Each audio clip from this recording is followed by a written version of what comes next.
చిన్నవారు వారిని త్వరగా రెడీ చేసి స్కూల్కి పంపించి మా అయ్యగారు బయటకు వెళ్ళిన తర్వాత 2 తలుపులు వేసుకునేదని. పొద్దెట్టుకు గట్టి పొడుస్తుందో కూడా నాకు తెలిసేది కాదు. నా దేవునితో మాత్రమే సంభాషించేదాన్ని. ఈరోజు అలా కాదు, ఏదో మందిరానికి వచ్చామా, వెళ్ళామా, ముసలమ్మ ముచ్చట్లు చెప్పుకున్నామా, ఆ ఇంటామెట్ట ఈ ఇంటామెట్ట పొరుగుంటామెట్ట, అలా అయితే నా దేవుడు కార్యం చేయడు.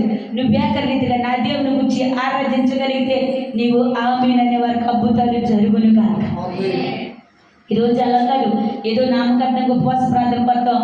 నీకు తెలుసా నామంటే ఎలా అంట, ఆ ఇంటి సంగతులన్నీ ఈ ఇంటికి మోసేవమ్మా, పొరిగింటి విషయాలను సాటింపు చేసేవమ్మా, అక్కడ మాటలు ఇక్కడ చెప్పి మంచిని చెడుగా తిప్పి. దేవుని స్తోత్రం. లేదా ప్రార్థన అవుతుందా అని ఒకటి సపోజ్ ఇంటికి వెళ్ళిన తర్వాత ఎక్కడికి వెళ్ళేది మీరు ఏం చెప్తారు, బైబిల్ ఎక్కడ ఇస్తారో తెలియదు, అన్నం ప్లేట్ ఏమో చేతిలో ఉండదు, టీవీ మన ఎదుర్కొంటుందండి. హల్లెలూయా. ముసలమ్మ ముచ్చట్లు, వ్యర్థమైన మాటలు, వ్యర్థమైన ఆలోచనలు, మళ్ళీ వస్త్రాలు లేవు, ఆడికెళ్ళి ఇప్పుడే పాత్రకి వెళ్ళొచ్చు. క్రీమ్ మారాలి, బ్రతుకు మారాలి, తలంతు మారాలి. హల్లెలూయా, హల్లెలూయా.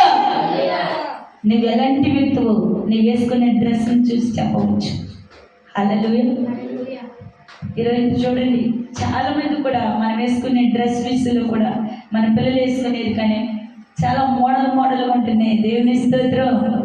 ఒక కుర్రోడు మా దగ్గరకు వచ్చాడు ప్రార్థనకి, మొత్తం చినిగిపోయింది ప్యాంటు. నాన్న ఇలా చిక్కుకోకపోతే మంచిదే కొనుక్కోవచ్చు, చినిగిపోయిన ప్యాంట్లు అంత అవసరం అంటే ఆయన అంటున్నాడు. వెనక్కి తిరిగి మళ్ళీ అంటారు కాదు, వెనక్కి తిరిగి మొహమేమో అడ్డు పెట్టి తలకని అడ్డలు పెట్టాడు. అమ్మగారు ఇది స్టైల్ అంటున్నది. దేవుని స్తోత్రం. ప్రియ సహోదరి సోదరా, ఆ స్టైల్ అది మనకు కావలసింది. ఈ లోకాన్ని విసర్జించినప్పుడు దేవుని మహిమ మనలో కుమ్మరించగలుగునగా. నీలో ఎక్కడ లేని కలవశాలు పెట్టుకొని దేవుడు నా కార్యం చేయాల, అమ్మగారు చేస్తారన్నారుగా చేయలేదా, దేవుడు మాట్లాడుతున్నారు, నేను చేస్తా అన్నది కానీ నీ క్రియ మారుతాను, నేను ఇస్తా, నువ్వు సిద్ధమేనా అని నా ప్రభు సవాల్ విసురుతున్నాడు. కానీ మనం చిత్తపడి కలిగి ఉంటాడు. ఎందుకని కార్యం జరిగినా ఉండలేకపోతున్నాం. హల్లెలూయా. నువ్వు ఒంటరిగా ఉన్నప్పుడు ఎవరితోనో మాట్లాడదు, నా దేవునితో మాట్లాడడానికి ప్రయత్నం చేయి. నీవు ఆమేన్ అనే వారికి కార్యములు జరుగునుగా. హల్లెలూయా, హల్లెలూయా. ఆశ్చర్యమైన కార్యం నా దేవుడు జరిగించుదురుగాక, ఊహించలేని మేలు నా దేవుడు జరిగించుదురుగాక. ఈరోజు నువ్వు వెళుతూ నా దేవుని నుండి గొప్ప ప్రమోషన్ మోసుకుని వెళుతురుగాక, అద్భుతాలు జరుగునుగాక.